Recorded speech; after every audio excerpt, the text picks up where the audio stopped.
Bonjour, au sommaire de votre magazine, un point sur le niveau d'anglais des Français, le classement des villes les plus chères du monde, lancement du programme Français sans frontières au Brésil, le cinéma français se relocalise, peine de prison pour un Australien et quelques conseils sécurité. À noter dans vos agendas, le 24 mai sur le continent américain et le 25 mai prochain dans le reste du monde auront lieu les premières élections consulaires. La communauté française résidente à l'étranger doit choisir 443 conseillers consulaires et 68 délégués consulaires. Ces 443 conseillers consulaires seront élus pour une durée de 6 ans. Ils seront censés représenter leurs compatriotes et les aider notamment en matière d'emploi, de formation et d'éducation. L'indice de compétences en anglais Education First publie sa 3e étude EFEPI sur le niveau d'anglais des adultes dans le monde.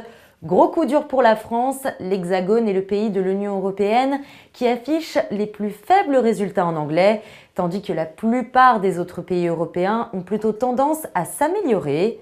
Ce sont souvent les jeunes adultes qui souffrent le plus de leur niveau en anglais, toujours plus faible d'année en année à la fin de leurs études. La France est donc 35e du classement d'Education First et connaît une baisse de 2,63 points. Et pourtant, les Français apprécient la langue de Shakespeare, comme le démontre un récent sondage effectué par la Commission européenne, puisqu'ils souhaitent que l'anglais soit plus exposé dans les médias, que ce soit à la télévision, au cinéma, dans les journaux, dans les magazines, ainsi que sur Internet. Le 4 mars, l'Agence internationale de conseil en stratégie financière, The Economist Intelligence Unit, a publié sa dernière enquête mondiale sur les villes les plus chères du monde. On note quelques changements dans le classement par rapport à l'année dernière, en raison d'un coût de vie élevé, d'une solide inflation et d'une devise chère. Singapour prend la place de Tokyo en tête des villes où le coût de la vie est le plus élevé pour les expatriés. Classé 8e l'année dernière, Paris bondit au 2e rang des villes les plus chères du monde. Une position justifiée notamment par la force actuelle de l'euro. La capitale norvégienne, Oslo, progresse d'une place et se situe au 3e rang. Et le top 10 se termine avec Copenhague. En cause, des prix de logement élevés et une TVA à 25%. Cette enquête semestrielle analyse les prix de 160 produits et services répartis dans 10 catégories dans 140 villes mondiales et vise à aider les entreprises à calculer les indemnités de leurs cadres expatriés. Après le programme Sciences sans frontières en 2011, le Brésil a décidé de mettre en place des accords pour enseigner des langues étrangères. La ministre déléguée aux Français de l'étranger, Hélène Conway-Mouret, s'est rendue à Brasilia mercredi 19 mars afin de lancer le programme Français sans frontières. Ce projet a pour but d'enseigner la langue française à 10 000 boursiers brésiliens qui se spécialiseront dans des universités internationales. Ces débutants disposeront de cours gratuits de français sur Internet par le biais de l'Alliance française. Le ministre de l'Éducation brésilienne, Henrique Peim, se félicite de la mise en place de ce partenariat. Il souhaite que les universités brésiliennes s'internationalisent de plus en plus pour ainsi rattraper le retard de son pays en matière d'éducation. Français sans frontières est le second accord de ce type après Anglais sans frontières.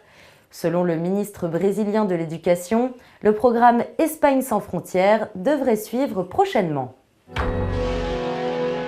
Le cinéma français s'est relocalisé en 2013. Selon la Fédération des industries du cinéma, de l'audiovisuel et du multimédia, la FICAM, qui recense chaque année les produits de films auprès des industries techniques, plus de films de fiction ont été tournés en Hexagone l'année dernière. Ainsi, les tournages de longs métrages français réalisés à l'étranger ont baissé de près de 30% par rapport à 2012. Un constat que l'on doit en partie au nouveau crédit d'impôt rétroactif mis récemment en place par le gouvernement au 1er janvier 2013. Le quotidien australien The Age nous apprend jeudi 20 mars qu'un Australien a été condamné à 21 jours de prison ferme pour avoir agressé et menacé une touriste française à Melbourne. Le 11 novembre 2012, de retour d'une journée plage avec ses amis, Fanny de Saint-Jaurès, qui chantonnait en français dans un bus, s'est vue agressée verbalement par plusieurs personnes, dont David Graham.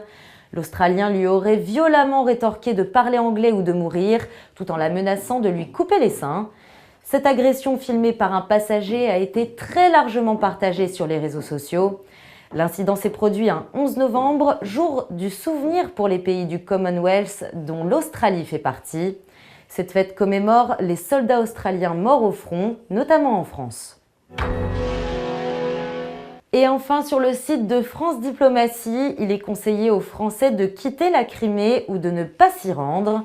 Depuis la déclaration d'indépendance de la péninsule située au sud de l'Ukraine et de son rattachement à la Russie le 17 mars dernier, la sécurité sur le territoire n'est pas assurée. En cas de problème, les ressortissants sont invités à se signaler à l'ambassade. À Bangkok, il est conseillé d'éviter toute manifestation et tout rassemblement. Pour preuve, la grenade lancée sur un des lieux de contestation le 23 février dernier a fait 2 morts et 22 blessés.